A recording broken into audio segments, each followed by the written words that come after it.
letting you all know that this presentation or discussion, if you will, is being recorded.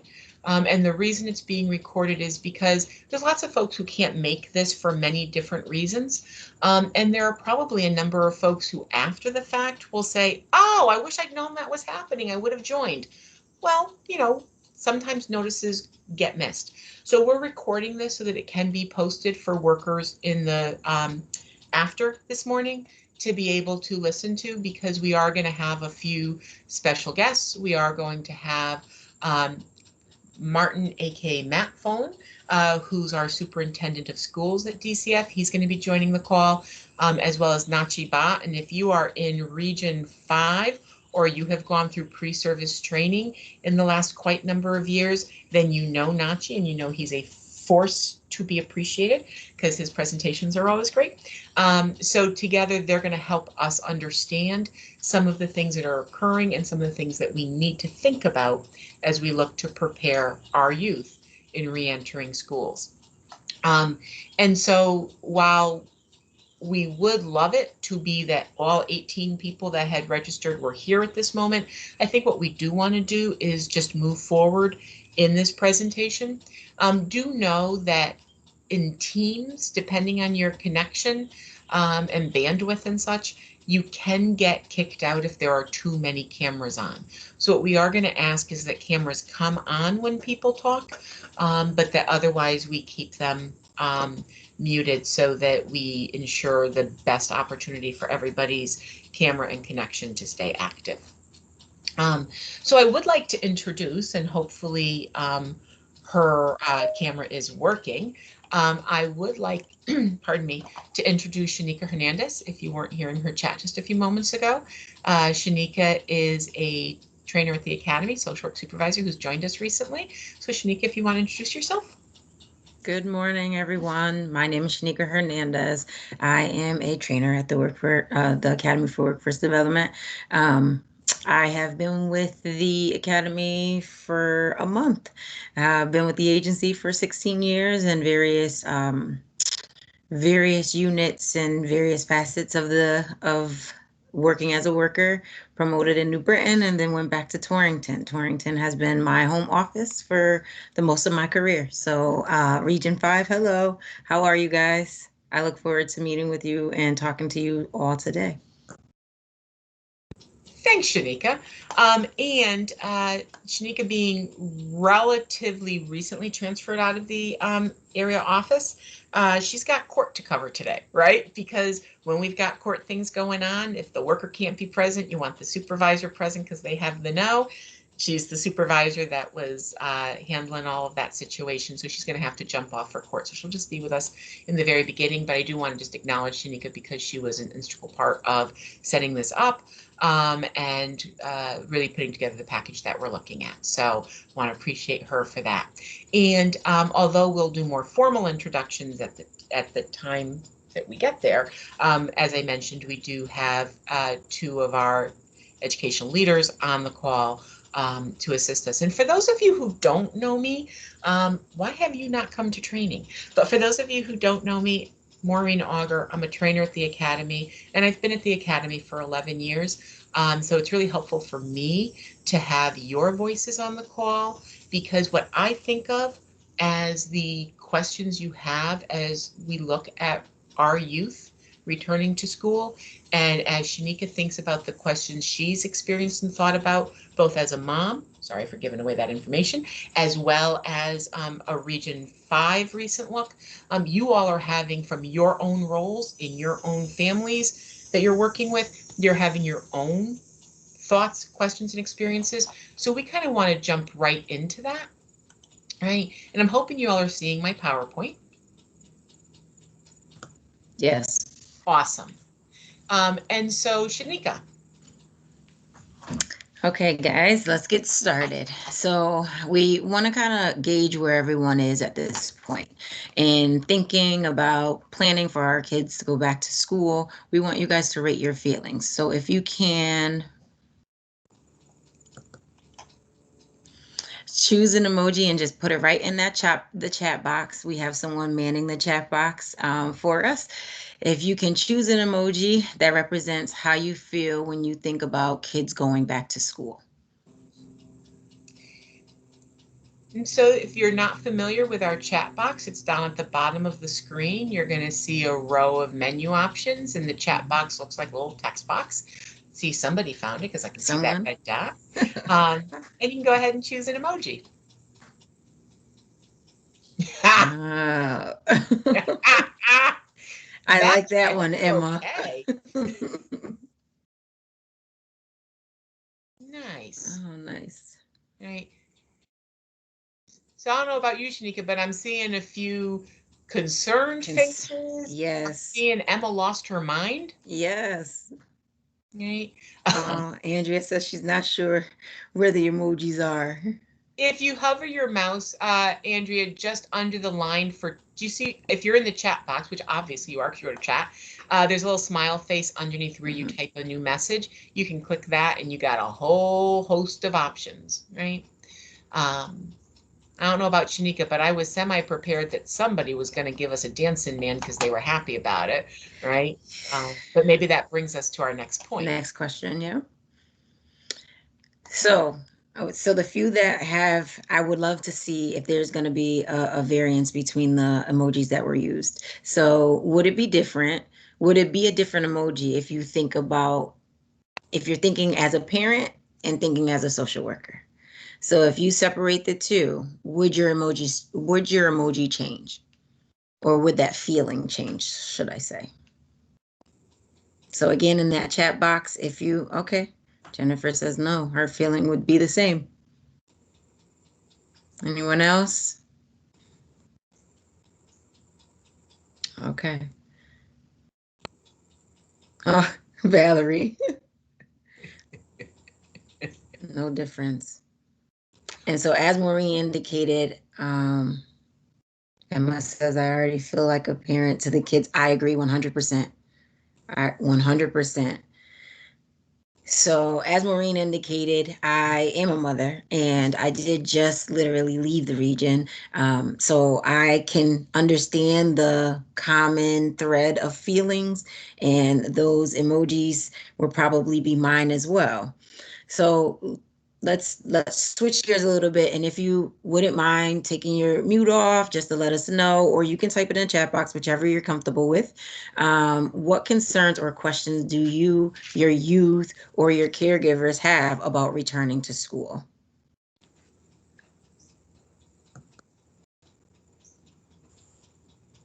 Hi, it's Jennifer. Hi, Jennifer. Oh, do you want my camera on too? Sure, we'd like to see faces. Okay.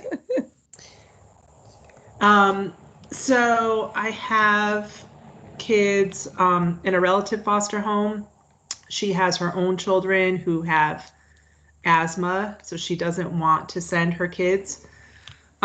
She's in there at that town. They have the choice to do total distance learning. So, but she also wants to keep the two her two nieces who are in DCF care at home. And so I've actually had a hard time with getting an answer if the department's okay with that. And honestly, I'm not sure how I feel about it. She's a great foster mom and she's very good with the kids, but I feel like she's not always completely invested in their education and their special education students.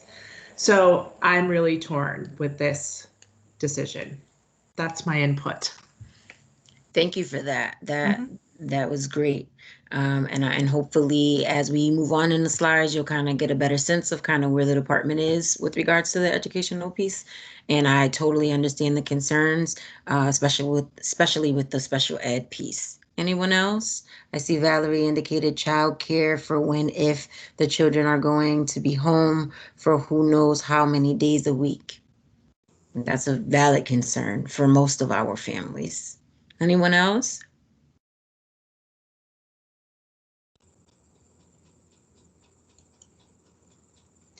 You know, it strikes me, Shanika, that I think Jennifer's question and comment and assessment probably speaks to a lot of what's happening for people, both as parents and as social workers of youth, right? And we use the terminology youth because and for those of you who know me at the Academy, I've spent a lot of time working on our transitional youth or adolescent services population, and Shanika also has a background in that. So we're thinking about those older teens, but the truth is it's from beginning to end, right? Everybody's dealing with this back to school. And I love the different comments she made, and I think it's actually a beautiful key in for where we're going in this presentation, right?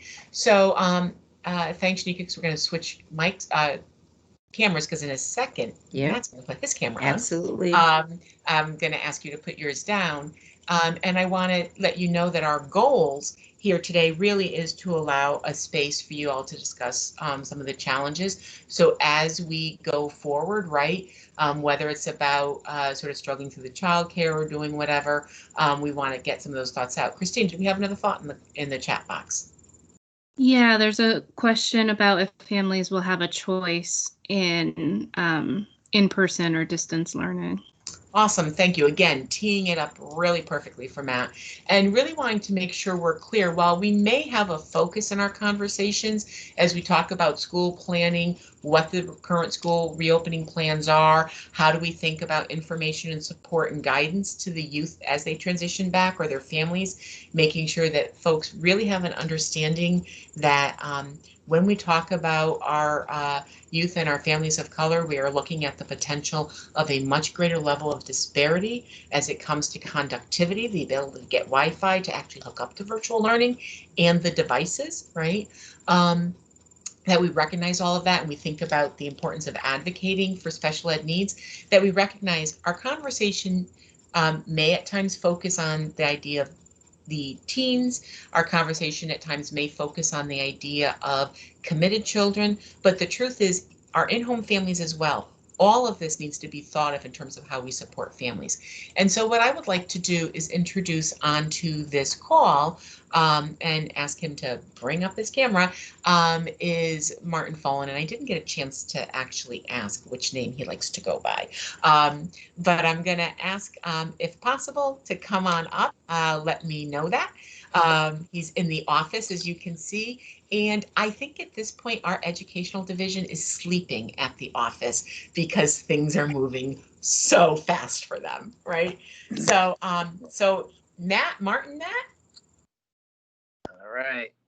Thank you, Maureen. And thank you, everyone, for taking the time to have this conversation, discussion around school opening. And Matt's fine, Maureen, before I forget. Yeah, Matt, it's an Irish thing, Martin and Maddie. And so that's as Maureen, I understand. Yes.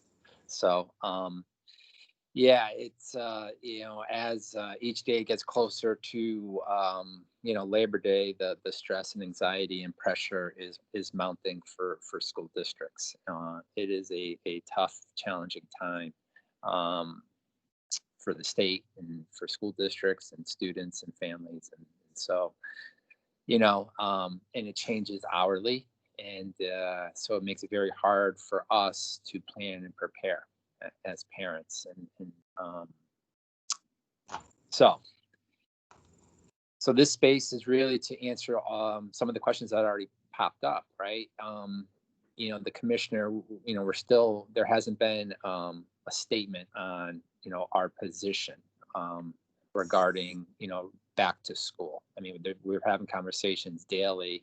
The commissioner did send out the position on our hotspots for our college students, right? So I anticipate a memo or a message like that coming from her regarding return to school. As we know, majority of our students are special ed, and we know that they're best served in an in-person model based on all the related services that they would get by going to school physically, right? But we know there's exceptions, right? So we want to give voice to foster parents and our caregivers around their anxiety and concerns and medical conditions, right, as well. So just like you talked about with the foster parent reluctant to send the youth to school, that conversation has to happen. Like, do we or don't, right? And I think where the commissioner is going, and I'm not speaking for her, we're just having the conversation is, we want to get all the information, all the data of, what's in the best interest for the kid and the home as well. So that message will be forthcoming. I'll bring it up this afternoon on our call to see where we are with that. But it's not going to be a blanket decision like all kids are going. I think it's going to be on a case-by-case basis. If a child can go in ideal conditions and everyone's in agreement, that would be the plan. If there's some hesitation or there's exceptions, we want to hear those exceptions and then make a thoughtful decision on what plan the child is going to go through. So there's no definitive answer to give right now. And, unfortunately, a lot of it's uncertain times, and a lot of our responses is we don't know. And it's frustrating for folks, and you get that. So go ahead. Matt, I'm going to pause for just a really quick second. I would like to let you know that maybe a little bit pull back on the camera would be great. Just so thank you. Right. Okay. It's a moving target in these things. You have a much stronger. So first off, I want to thank you for letting everybody know that it is kind of a moving target at the moment, right? Workers in the field can often feel like there's some answer out there that they're just not getting, right? And the truth is, you and I have talked that the governor's plans have been changing, right? That COVID has been changing, science has been changing. Do we know if there's any type of thinking to be in place about what happens if there's spikes or? Yes, so that's great, Maureen. So just to give you a quick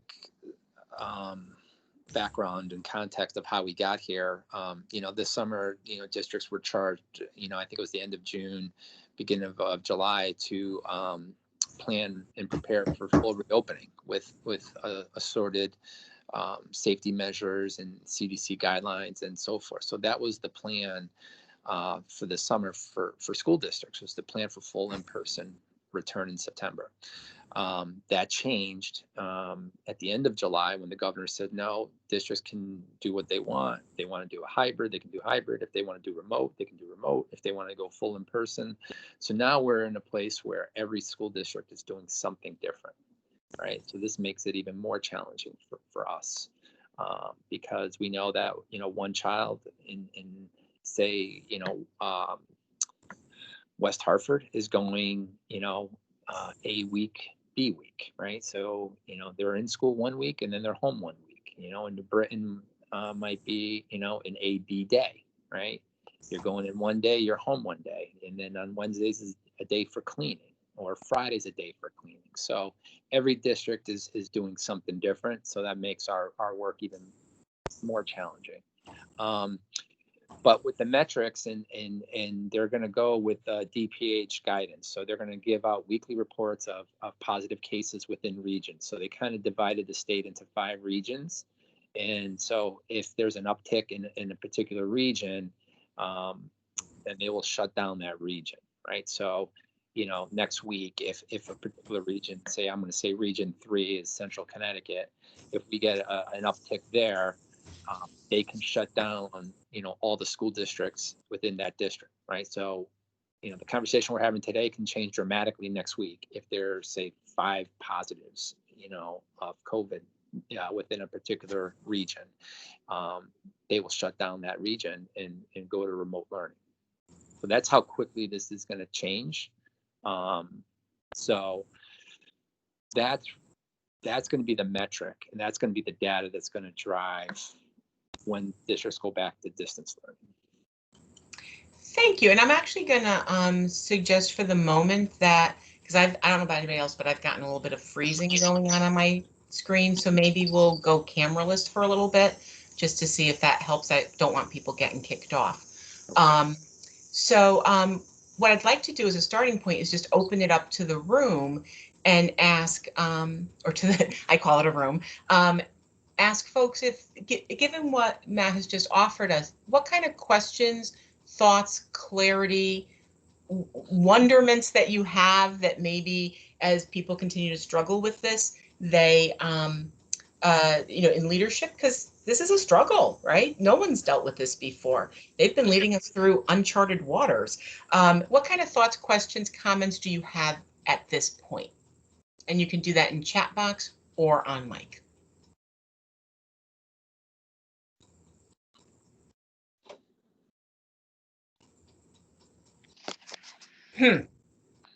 I know you got questions in your heads, but that's okay. So I'm going to ask a couple because I know there's a few there, right? So Matt, I know from our prior conversation and putting this together that there's some thinking about special considerations for kids, which includes obviously medical condition. It might include, I'm thinking, specific behavioral needs and such. So maybe a little bit of thought on that. And Andrea, you add to the chat box that not to be a negative Nancy or a negative Andrea, but in my area, I don't see a lot of people, adults or children using social distancing. Matt, when this first started, or as the governor's COVID-19 response team started putting together reopening plans, there were some clear guidelines for schools. Would masks and social distancing be some of those for the school districts? Yes, the one mandated requirement is the wearing of masks, right? They are, the recommendations that, school districts are to cohort students, but it's not a guarantee, right? I mean, there's some, like I said, the governor really left it to each individual district to determine, their own reopening plans, right? So some districts can socially distance, others cannot. Say for New Haven already announced that New Haven Public Schools already announced, like, look, we can't implement these guidelines. We're going to remote learn at the start of the school year, right? Mm-hmm. And Middletown says, no, we're going full in, we're all in, right? And with the masks. So really the mask is only the true mandate that students have to adhere to, and districts have to adhere to, that everyone's wearing a mask throughout the school day, and to social distance where you can, right? To the best of your ability. Same thing with transportation with buses. There's really no exact parameters. They're like, if you can social distance on a bus, then do it. If you can't, we understand, right? So they're not limited to like every other seat. They're not every other row, because it's not doable. So one of the things that I do think can be valuable and important is realizing that it truthfully is an individualized response by school district, which means it sounds to me like we really need to have people thinking about the unique needs of every youth on their caseload, right? And how those needs best get met.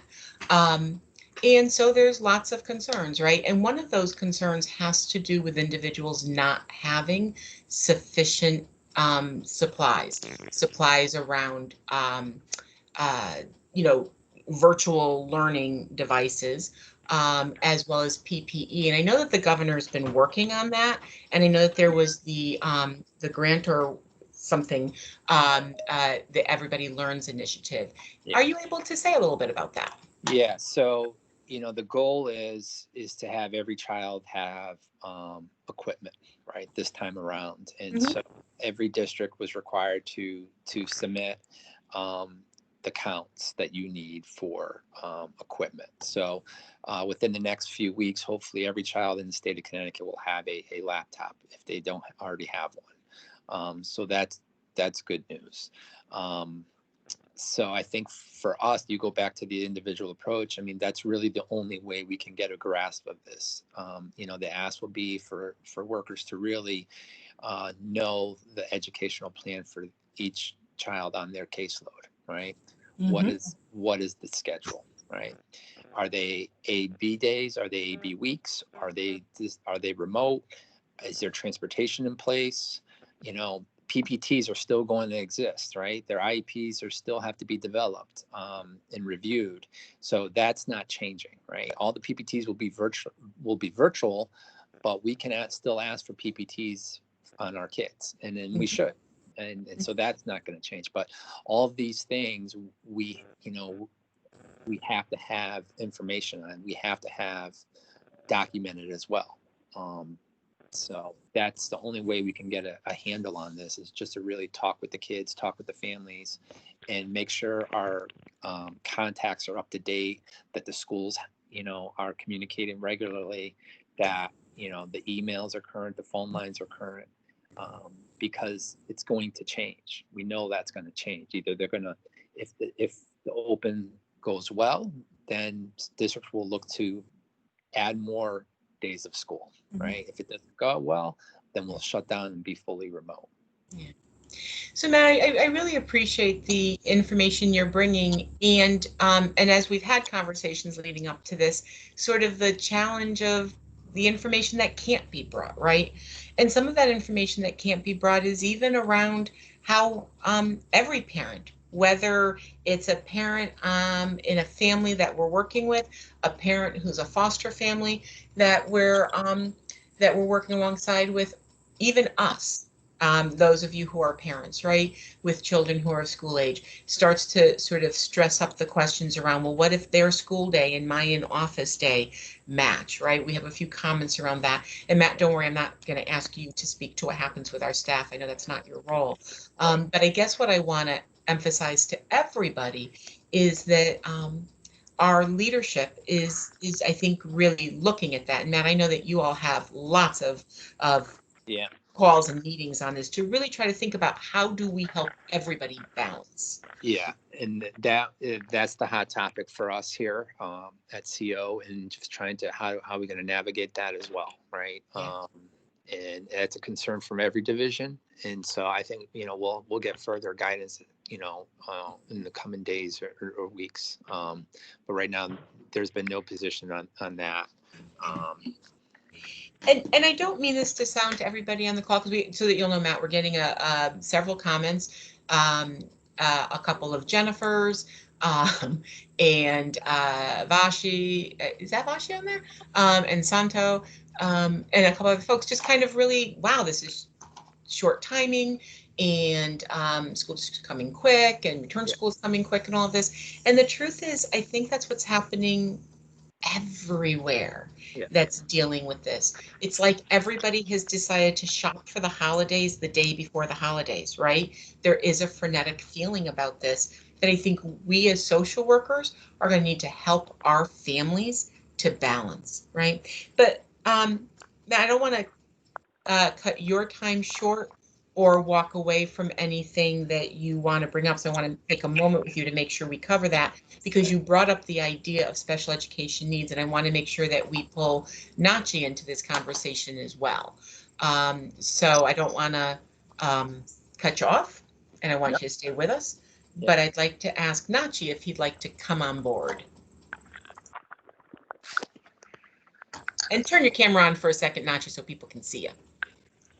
Make sure they know who you are. Thank you, Maureen. Thank you. And if it starts to freeze up again, I'll let you know. Okay. Well, again, thank you, Maureen, and thanks everybody for being here. These are very challenging times. I did want to thank you about special education and planning. First, let me preface this by saying the reason we need such involvement is because so many, as Matt said, so many of our children have specialized needs. Let's just look back on that. Some 6 years ago, we did a deep dive into the data. And at the time, the prevalence rate of children eligible for special education in Connecticut was about 12%. So statewide now, since in those 6 years, our prevalence rate in Connecticut has gone up to about 15%. So back 6 years ago, children in care, the percentage prevalence rate of children requiring special education was 48%, which was 4 times the state average. This mirrors nationwide child welfare numbers. And so we estimate now that with 15% statewide numbers, that if we go 4 times, we might be at 60%. And that would be children with specialized needs, as also children who are eligible for accommodations under Section 504 of the Rehab Act of 1973 as amended. So basically, the COVID situation hasn't changed our students' needs. They still have those, and many of them were lacking and missing those times, so that in-person schooling allows the maximum allotment of specialized instruction. And the State Department of Ed has put out guidance on this to districts, and soon, within a week, they will have a 2-pager for families. The bottom line is, for our children with specialized needs, if they are able to go in person, they will get more of those needs met. Distance learning will not provide the same level of service that in-person school would for a child with disabilities. So I just want to put that out there and give a moment for people to, if there's a time, Maureen, I don't know if we should talk about that further, but that's really the starting place where, we have to really consider the child's individualized needs when we're making these decisions as to in-person or virtual. Sure. We definitely have time. We're going to take a moment here. I do want to comment that we will both make this PowerPoint available, but we are also recording this, so that I mentioned at the beginning of the call from the chat box, so that folks will be able to have the ability to go back to listen. Any initial questions from folks regarding the idea of our youth and their specialized needs, because they are at a higher risk level of having some specialized needs? We also know that behavioral and emotional health can impact how people learn and can impact behaviors within the learning environment. So if anybody has any questions about that or anything they want to get in for Nachi to answer. And I'm glancing at the chat. We got somebody's mic just went on. Who is that? Hey, 860-723-7217. Did you have a question? No, they did not. Their mic was just on. No. Okay. No. So let me go on. So as many of you know, surrogate parents are there for our children who are committed to our commissioner's guardianship, as well as requiring special education. And surrogate parents will be on. As Matt said, these PPTs and 504 meetings, they will all be virtual. There's no district that I know of right now that's going to allow visitors into school buildings, and rightfully so.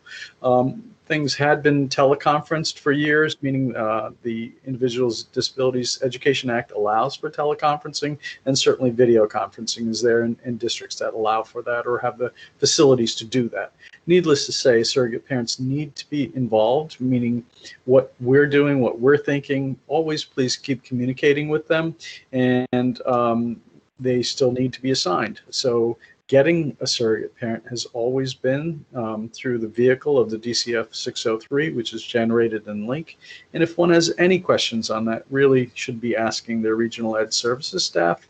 There are 11 other people like me doing this work, so every region has 2 people, so really do reach out.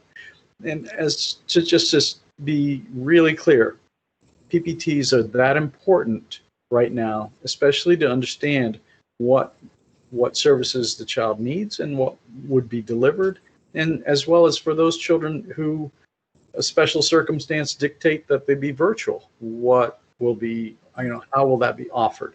And that's where one gets to understand all of that. So Nachi, there's a comment and a little bit of a thread happening in the chat that I think ties in with what you're talking about, in terms of we may all even have a comfort level already with knowing what schools provide and how you ask for things and what's going to happen, but it's changing, right? Due to the nature of all of this. So somebody has thrown in the chat box, Emma has, that she has a child that is educationally behind 2 grades. His grandmother, the foster mother, is only Spanish speaking. New Britain informed her that there are no tutor services for this child due to funding cuts and COVID-19, and went on to say that all of his assignments are in English, so she's worried about the ability of the child to make gains. It's understandable. It's a valid concern. So New Britain, as many districts, have certain requirements around what is called bilingual education or English language learner services. So bilingual or ELL is offered, and the problem comes in for many districts through this time has been the ability to provide bilingual or English language. Please understand that there's a difference. Bilingual is as it sounds with two languages, the language that the child is native to, and then the child's then English. Whereas English language learner services are all in English to help English learners based on a proficiency level, language proficiency level, to be able to understand. Now, that doesn't answer this question as to assignments in English if the child is learning English and the caregiver does not understand English. That is something that certainly can be asked if there are bilingual materials. There may not be. It becomes incumbent on districts to provide when there's in person, meaning that if they have bilingual slots, children are in those programs, meaning that in person allows for bilingual instruction. Tutors are something that's totally different. We can talk about tutoring. It's a whole another thing. And right now, in-home services are not going to be happening. That's why specialized instruction, if a child, as Matt was saying, children with related services, let's say they're getting occupational or physical therapy, that is not coming into the home. For the child to be able to access that, if it's in the child's IEP, they would need to be in person. Needless to say, I'm sorry there was no good answer for the child who is not speaking English, or if it's just the caregiver who is not speaking English and the child is learning English, is what I'm assuming. The child actually knows English. It sounds like English is the child's first language. The grandparents, it's not. But go ahead. No. So then, really, it's not the child's need as much as it's the caregiver's need. So the child, if the child is an English speaker, then that's really on the parent. I'm sorry to say. And so I think what I'm taking from other folks here, comments, and from your comments, so people are throwing into the chat box, hey, that surrogate parent, pull that surrogate parent in, right?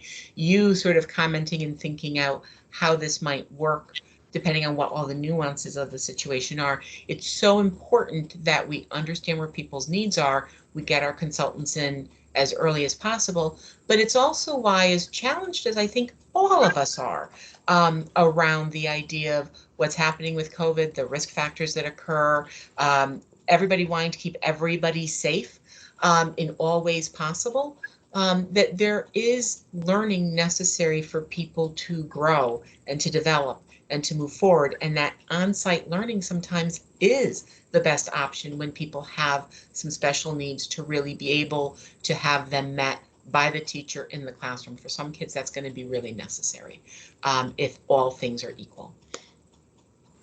Yeah.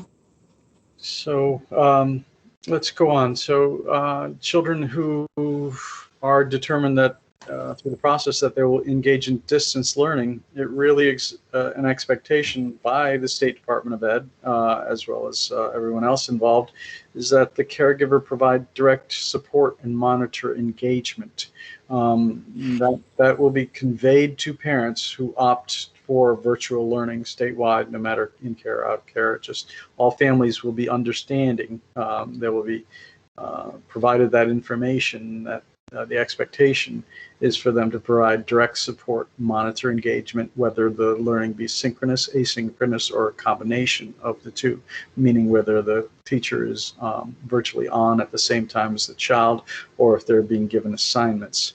Attendance will be taken across the state, and certainly it's the expectation is that children who are distance learning are being supported from connectivity to whatever is required to keep the child engaged in learning.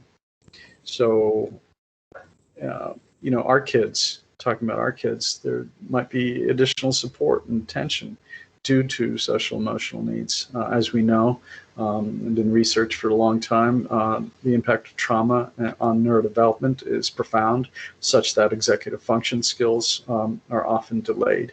Executive function skills are not innate to humans, they are learned. And so those are the skills of organizing, planning, impulse control, thought processes as to future situations, meaning is something happening 5 minutes from now. All this is important to know for children in care because of the fact that those executive function skills and the attending to task may be weaker than another child. So the last thing is that we should be planning, starting now or sooner, if a child hasn't worn a mask, to wear masks. Children should be wearing masks regularly to get acclimated to mask wearing. We say that because, districts in health and safety concerns, a child who's not wearing a mask, there may be rules, sanctions about that. We don't know the clarity of that going forward. I mean, it's a district administrator decision, but as families, we would want our children to be cognizant of mask wearing, social distancing, all the things. We've had, nationwide, there are families showing their children how to wear masks, showing them how it is to be apart from someone, like a sibling, if they have siblings in the home, that they practice being distant, that they practice mask wearing while doing activities. All these things are important as we prepare. Thank you so much, Nachi. As we're about to just move forward, want to give people a final chance for any questions to Nachi.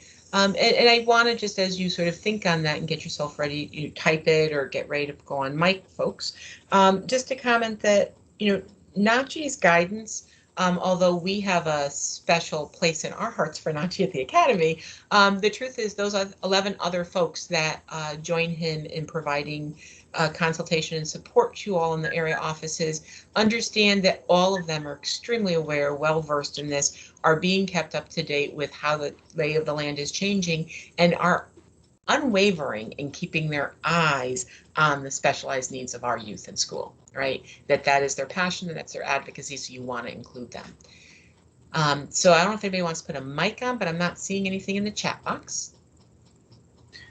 If I may, just one last thing, Maureen. You may. For our social work staff who's out there, please know that our team is sending out, because of the need for social workers to know children on their caseload, their education plan, as well as what's happening in different school districts. We thought it would be best to send one place to get the websites of all public school districts in the state. So we're sending that out. I know it went out to my region just this week, the other day. I'm sure that all 6 of our regions will have that clickable links so that one doesn't have to spend time as much searching for district, because districts will be putting their plans and required to put their plans on their websites. So anyway, I just wanted to let you know that. Thank you. Sure. That's awesome. Price of admission. And who do I have here with a question? I have Jen Bellamy. Is that correct? With a question? Do I have the right Jen? Yes. Hi, Nachi. Thank you so much for sending out that information. My family's received it yesterday, and I know that you had an open conversation virtually last night. I'm wondering, was it well attended with foster parents and parents with questions? Oh, no, I'm sorry. I wasn't on that. Oh, I thought you were. I'm sorry. Didn't mean to. Just, I love the idea of having virtual open conversations with families, and I want to thank you for offering that. Thank you. Okay, and thank you for sending that out to me so soon. And I think you're referring to what the village offered and hosted. I'm assuming that's one, but there's lots of virtual conversations going on out there. And thank you, Nachi. There is actually at the end of this presentation, there's a list of websites that I'll reference, we'll then also add, like, check with your educational consultants so they got you a better hookup than I did around that, right? Because the truth is we do have to think about how to prepare folks. I'll be very transparent. We've been looking for instructional videos on how to prepare for that. And what we found that came the closest, we're not going to have time to show, which is fine, but it was a Alabama principal who redid the song Can't Touch This for his school setting, right? But it brought to mind a lot of things for me about the youth that are going back, right? And I'm really focused on our adolescents, but all of our youth, right? They're going back to a world that isn't so familiar to them, that they have found comfort in over time, right? So they're going back to a world where there are, oh, Jen Andrews saw it. Yeah, it's great. It's hysterical. But this principal is walking around about the things you can't touch, the need to wear masks, the need to clean. And Matt and Nachi both spoke about the idea of cohorts, right? Being in and out. You may not be with your friends. There's a lot for youth to think about. And so I'm going to ask you all to respond to exactly what Nachi suggested towards the end of his conversation with us. Are your kids wearing masks? I'm curious, how many of you have had any direct exposure to see whether or not the youth on your caseload have ever put a mask on? What do you know about that? What familiarity do you have with it?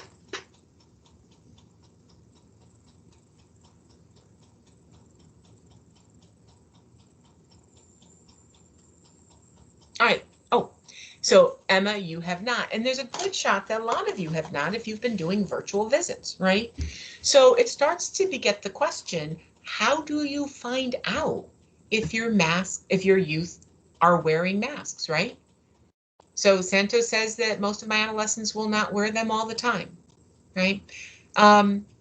Maybe just by, if y'all can see it at the bottom of your screen, if you hover your mouse, you'll see your menu, right? There's a raise hand menu icon. How about if just for this moment, we use that just to say, how many of you think that wearing a mask for the whole school day is going to be a challenge for the youth on your caseload? Click that raise hand to give me a sense of how many of you think that.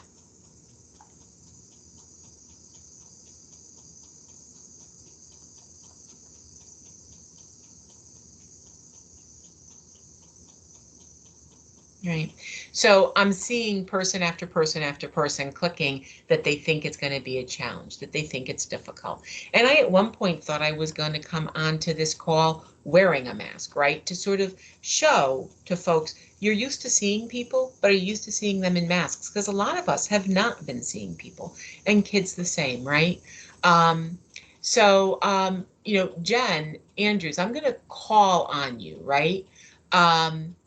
If you don't mind, I'd like to bring your voice forward for a second, because you type in the text box, the chat box, that most of your kids in care and you discuss with the foster parents all the time, and that you've looked at them in person visits. So I'm kind of wondering, Jen Andrews, if you'd be willing to say a few more words about that, how that's gone for you, how you bring it up, what the challenges have been in that discussion. Sure. Thank you. So no problem. Yeah, my whole caseload is children in care besides one case.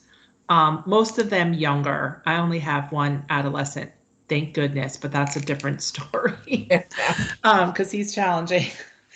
Love him, but he's challenging. But it's important, I feel like I have really good dialogue with all my foster parents. And even one of my cases was recently identified for in-person visits only once a month due to the ages of the kids. And because it's not reunification, I don't know how familiar everyone is with all of those new guidelines, and so I did the visit, and 4 kids, one of them is only a year old, so we don't require her to wear a mask, but the other 3, when I picked them up, they had their masks on. They got in the car and they said that foster mom told them they had to keep the masks on in the car with me. And they did it. They had matching masks. They were fine. It's important, especially a couple of my families have wanted to travel out of the state, one to Massachusetts and one to the Cape, just to a family-owned place that they weren't going to be going anywhere else. But it's been fine. You know, they understand. Especially when we start talking about visits and requiring the parents to wear masks, and the foster families appreciate that because they don't know what the parents are doing. So they understand if we're asking them to do it, they need to do it. And for me, it hasn't been a problem at all. Nice. Well, thank you. I appreciate you just giving a little voice to the process and to what your experience has been. And I think it underscores the fact that, you know, whether you're talking about a teenager or whether you're talking about a 5-year-old, whether you're talking about us, right? There are a lot of people, probably even on this call, who didn't put masks on the very first day that people started wearing masks, right? It's not something we've been too acculturated to, but we are becoming very used to it, as will our youth, if there's an expectation around it. And with teens, if you think about it, right, we have to talk to them about using condoms, right, which they may not want to use, right? But if they are engaging in sex, we know that it helps to keep them safe because we know how sexually transmitted diseases spread, right? And we have conversations around it. Well, the same thing goes on for coronavirus, and I don't mean to imply that sexual activity transmits coronavirus other than as it relates to the closeness and the breath. There is still sciences out on that in terms of where transfer can happen. But do the youth you are working with, do their caregivers understand how coronavirus spread? Do they understand about droplets coming from the mouth? They understand how far out the breath projects. You know, there are videos around this. There are YouTubes around this that you could even just ask someone to watch to sort of understand that process. But getting them to wear a mask and to practice wearing a mask, especially as Jen Bellamy points out in the chat, we don't know that schools are going to offer mask breaks because in order to have a mask break, you're going to have enough space for everybody to be broken from wearing a mask, right? So these are real challenges that people are facing. So it really is exploring, do they have a mask? Do they have a mask they like? Do they need to get a mask that is sort of a fashion statement, right? Because that's where we're going to. If you, politics aside, if you turn on the news and you see Nancy Pelosi, she always has a mask here and it looks like she's wearing a scarf because she color coordinates. I'm not even good with that with my, you know, earrings, but whatever. So you want to make sure that people are using masks, practicing that masks, talking about that fear of it. And we know our kids are traumatized. So we know that some of our kids, sexually abused kids, might have some challenges with masks, right? We need them to start practicing. We need them to start using it. We need to have conversations about how coronavirus is spread. We need to make sure that our youth and our family understand that individuals are at higher risk for not only complications, but also death due to the impact of coronavirus based on prior existing conditions. We know it's hitting our families of color stronger in our country. And so we really need to be addressing that and really making sure that our youth know how to practice social distancing. I mean, heck, I haven't seen my coworkers, some of whom I've worked with for 8-9 years, some of whom I talk my life out with, right? I haven't seen them. The first time I come face to face with them in the office and we're all wearing masks, it's going to be weird. I'm going to want to hug them or not hug them or whatever, right? It's going to be an odd moment. That's going to happen for our kids when they show up at school. These need to be active and engaged conversations, right? So as Jennifer gave statement to, it really is about talking. It's about asking to see it. It's about looking at where the challenges are, and it's thinking about why it matters, right? But then in all that we've heard today, everything Matt and Nachi talked about, recognize there's a few things that you really need to be jumping on already. And it's hard for me to imagine that a lot of you haven't been, right?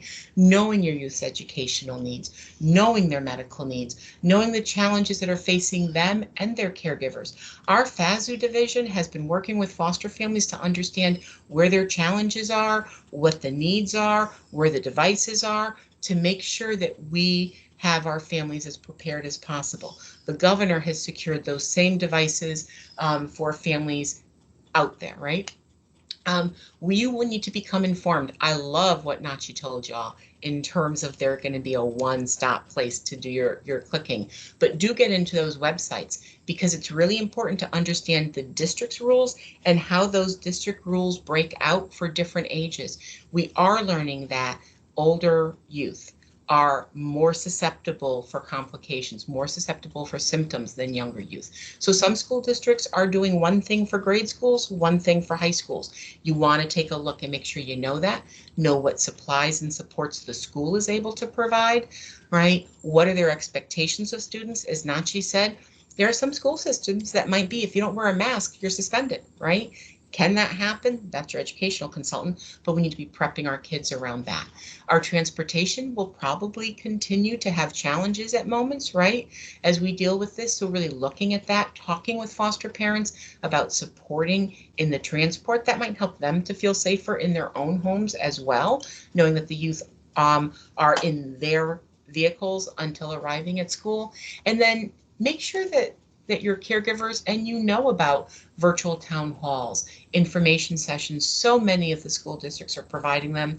The Waterbury school system, I have to tell you, their website was amazing in looking at the types of things they had available. Any guides that you receive, that you find, the information that we have come out already with and that the commissioner will be coming out with is important to share. And I can't underestimate enough the importance and the value of reaching out to our consultants, and not just the educational consultants, though they are crucial and key, but this is also an important time to reach out to our behavioral health consultants, our ARG staff or RRG staff who deal with behavioral health as well as medical, because all of those are woven together in what's in the best interest for the child, right? But realize that there's a lot of resources out there, as Matt spoke to, and I want to thank Matt and Nachi both so much for coming on here. You know, I think it's real leadership when people do come on and say, let me tell you what's going on in the midst of still not having everything locked down. But that's never stopped DCF, man. We move forward and meet our kids' needs while we're trying to figure things out sometimes, because the ground is changing. But there are supports for you. There's the Everybody Learns initiative. School districts are supplying these devices, are supplying these hotspots. So you want to connect in home, out of home, regardless. You want to connect people over to those school systems. The State Department of Ed has a couple of really great web pages around recorded webinars and tip sheets for folks around virtual learning for those who will have some virtual learning time. The CDC has a school decision-making tool for parents and caregivers, right, that can guide you through a number of different categories, and I think can really serve as a place for you to even get some thinking around how to focus on determining where my focus should go in preparing kids to go back to school.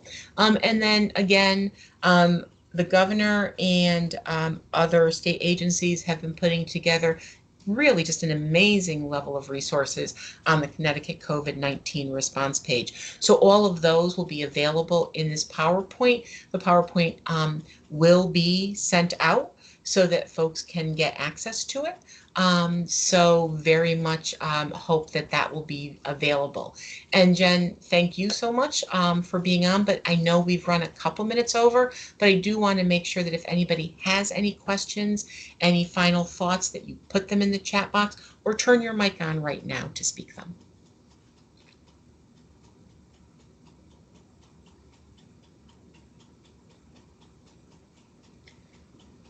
Kind of wish I had background music because it's always a little concerning. Yes, I have a mic.